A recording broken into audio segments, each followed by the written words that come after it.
Kehebatan filem Mat Kilau, kebangkitan pahlawan Arhan Syamsul Yusof yang mencipta sejarah apabila sehingga kini telah mencapai kutipan melebihi RM90 juta. Sejak ditayangkan pada 23 Julai lalu, masih menjadi perbualan masyarakat. Mat Kilau, kebangkitan pahlawan, dikatakan berjaya mencipta fenomena kerana digarap dan dihasilkan bersandarkan kisah perjuangan pahlawan Melayu Pahang yang kini mencetuskan aura kebangkitan semangat patriotik.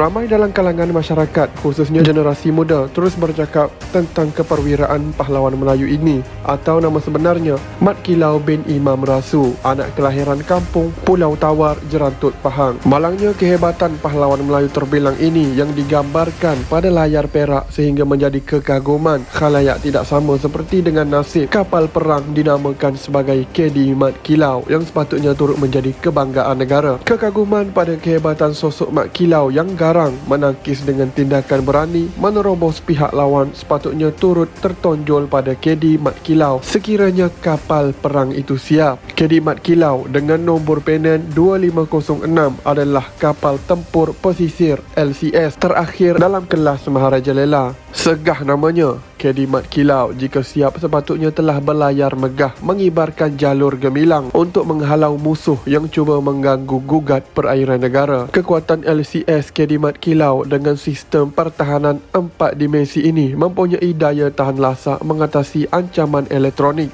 udara, darat dan air serta sistem pengurusan peperangan yang terkini wajar digeruni.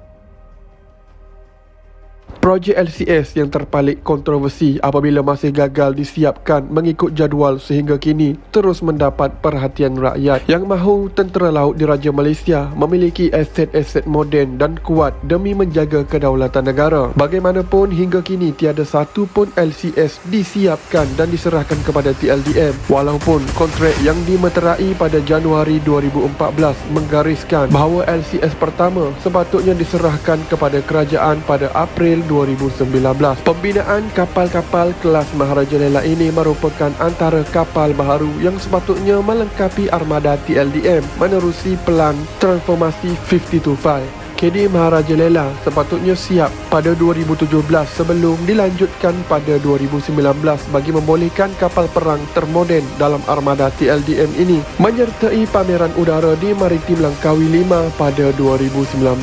Pameran udara dan Maritim Langkawi 5 2019 pada masa itu malangnya ia gagal siap. Kapal kedua dalam kelas ini pula ialah KD Sharif Masahur, KD Raja Mahadi, KD Mat Saleh, KD Tuk Janggut dan terakhir KD Mat Kilau. Bagaimanapun KD Maharajalela dan KD Sharif Masahur dikatakan telah pun siap pada kadar lebih 50%, manakala 3 kapal lain pada angka 36 hingga 53%. Malangnya tiada kerja-kerja pembinaan dilakukan pada KD Mat Kilau sepanjang tempoh tersebut. Ini bermakna kapal tersebut belum lagi dibina.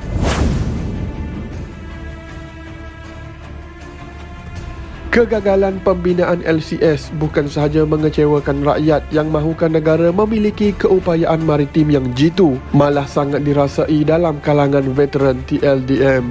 Projek bernilai RM9.128 bilion itu dianugerahkan kepada Boston Naval Shipyard oleh kerajaan melalui Kementerian Pertahanan Mindet dan sejumlah 6 bilion sudah dibayar bagi tujuan pembinaan ke-66 kapal berkenaan secara serentak. Ironinya, kapal pertama KD Maharajalela telah dilancarkan pada 24 Ogos 2017 yang disempurnakan oleh Raja Permaisuri Perak Tunku Zara Salim sambil disaksikan oleh Sultan Perak Sultan Nazrin Muizuddin Shah di dermaga BNS di pangkalan TLDM Lumut. Semasa pelancaran tersebut, Menteri Pertahanan waktu itu Datuk Seri Hishamuddin Hussein dalam ucapannya berkata, pelancaran kapal itu membuktikan keupayaan dan kemampuan anak tempatan untuk bersaing dalam industri berat. Kapal tempur terbesar dalam armada TLDM itu mempunyai reka bentuk halimunan dan sukar dikesan menerusi radar. Ia juga memiliki keupayaan peperangan 4 dimensi serta sistem pengurusan peperangan yang terkini.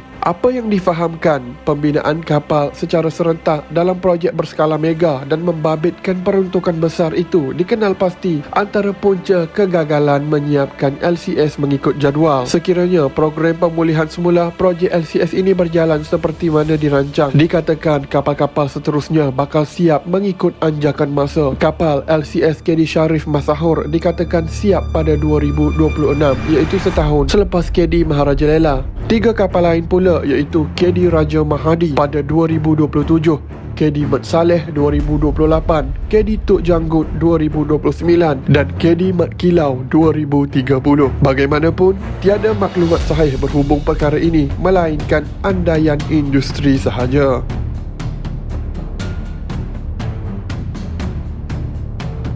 Sebenarnya, kemajuan industri maritim negara untuk berdikari telah pun dipelopori lebih awal apabila Perdana Menteri Allahyarham Tun Abdul Razak Husin dengan bangganya telah melancarkan pembinaan kapal ronda KD Jerung di limbungan Hong Leong Lucerne Butterworth Pulau Pinang pada 28 Julai 1975. Ia merupakan peristiwa bersejarah apabila pertama kalinya kapal perang TLDM dibina di dalam negara.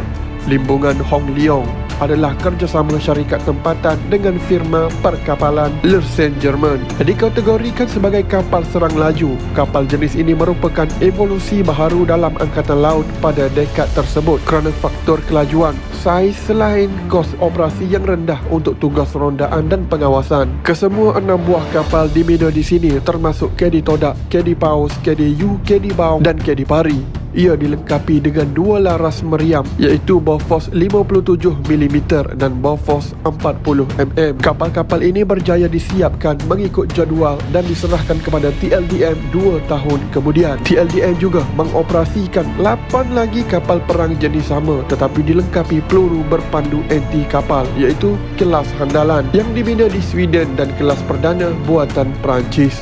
KD Jerung, kapal perang berusia 45 tahun, masih beroperasi sebagai inisiatif TLDM menampung keperluan aset susulan kawasan pantai timur Sabah yang luas dan mencabar. Khidmat kapal-kapal tua yang sepatutnya ditamatkan apabila 6 LCS disiapkan nampaknya akan terus ditagih.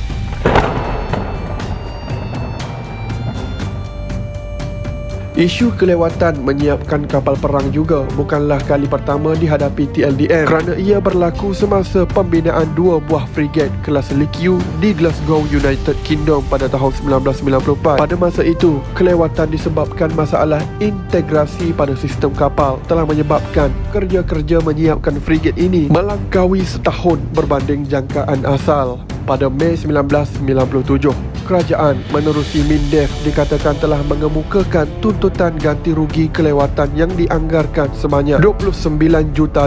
Kapal pertama KD Likiu akhirnya ditauliahkan pada 7 Oktober 1999 dan berlayar pulang ke Malaysia sebulan kemudian. Banyak pihak meletakkan harapan bahawa program LCS sebagai kesinambungan daripada program kapal peronda generasi baharu apabila firma tempatan diberi tanggungjawab untuk menyempurnakan misi nasional tersebut. Walaupun pembinaan itu pernah terpalit isu hampir sama, namun rakyat telah meletakkan sepenuh kepercayaan kerana yakin terhadap kemampuan firma perkapalan tempatan. Tender pembinaan NGPV dimeterai kerajaan pada September 1998 dengan jangkaan kapal pertama siap 6 tahun kemudian. Malangnya hanya sebahagian kapal yang siap sebelum terpaksa diselamatkan kerajaan.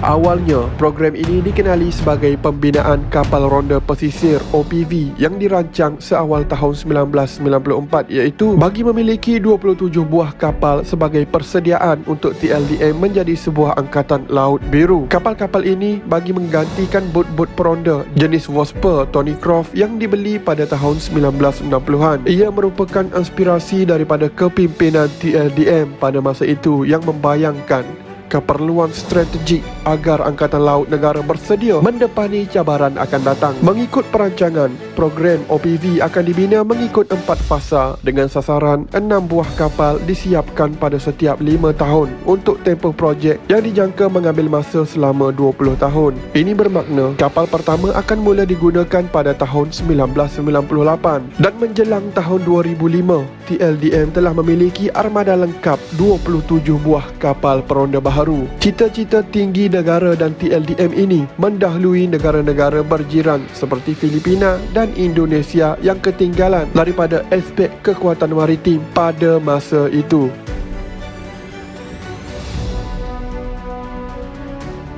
Pada tahun 1997, firma Jerman telah terpilih untuk mereka bentuk dan membina kapal-kapal ini berasaskan korvet Meko 100 menerusi kerjasama dengan syarikat tempatan yang dilantik iaitu PSC Naval Dockyard di Lumut, Perak. PSC Naval Dockyard kemudian diambil oleh firma Bostad dan berjaya menyiapkan kerja-kerja tersebut secara berfasa dengan kapal terakhir ditauliahkan pada 28 Disember 2010 iaitu KD Selangor menyertai skuadron PV ke-17. Kapal-kapal lain dalam kelas ini ialah KD Kedah, KD Pahang, KD Perak, KD Terengganu dan KD Kelantan. Begitupun cadangan untuk pembinaan baki kapal-kapal NGPV seterusnya atau Batch 2 tidak dilakukan kerajaan. Ini kerana perubahan polisi kemudian yang mahukan TLDM dibekalkan dengan kapal-kapal perang berteknologi mutakhir berbanding reka bentuk NGPV menyaksikan MINDEF memutuskan perlaksanaan program LCS. Sekiranya MINDEF pada masa itu meneruskan program fasa kedua NGPV, kebarangkalian kapal-kapal ini sudah pun berlayar membelah samudera mengawasi perairan negara. Soal reka bentuk sebenarnya adalah satu perkara yang subjektif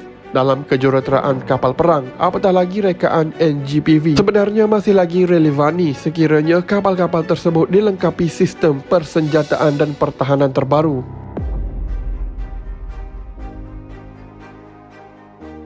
Ketika menggulung perbahasan rang Undang-Undang Perbekalan 2022 peringkat dasar di Dewan Rakyat pada November 2021, Menteri Kanan Pertahanan Datuk Seri Hishamuddin Tun Hussein berkata, beliau mengambil pendekatan inklusif untuk melibatkan semua pihak berkepentingan seperti Lembaga Tabung Angkatan Tentera dan Bostad Holding untuk menyelesaikan masalah dalam perolehan kapal LCS tersebut. Katanya, Kementerian Pertahanan menjangkakan TLDM memperoleh kapal LCS yang pertama pada 2025. Inisiatif penyelesaian itu menggariskan dua komponen utama iaitu penstrukturan semula korporat dan pengumpulan dana yang turut melibatkan perbincangan dengan Kementerian Keuangan dan Unit Perancang Ekonomi Jabatan Perdana Menteri. Kerajaan telah bersetuju meluluskan permohonan perolehan LCS di bawah rancangan Malaysia ke-10 dan RMK 11 dengan tempoh pelaksanaan perolehan adalah selama 10 tahun mulai 3 Oktober 2013 hingga 2 Oktober 2023. Namun sehingga kini, kemajuan kerja bagi LCS adalah 57.05% berbanding jadual perancangan kerja asal iaitu 96.57%. Secara keseluruhannya, perolehan berkenaan telah mengalami kelewatan sebanyak 39.52% atau bersamaan dengan 43 bulan. Secara logik, jika program LCS dibatalkan, ia akan memberi isyarat bahawa industri pertahanan tempatan termasuk vendor tiada kemampuan. LCS jika disiapkan dapat memenuhi keperluan TLDM yang pada masa ini berhadapan dengan isu kekurangan kapal-kapal perang.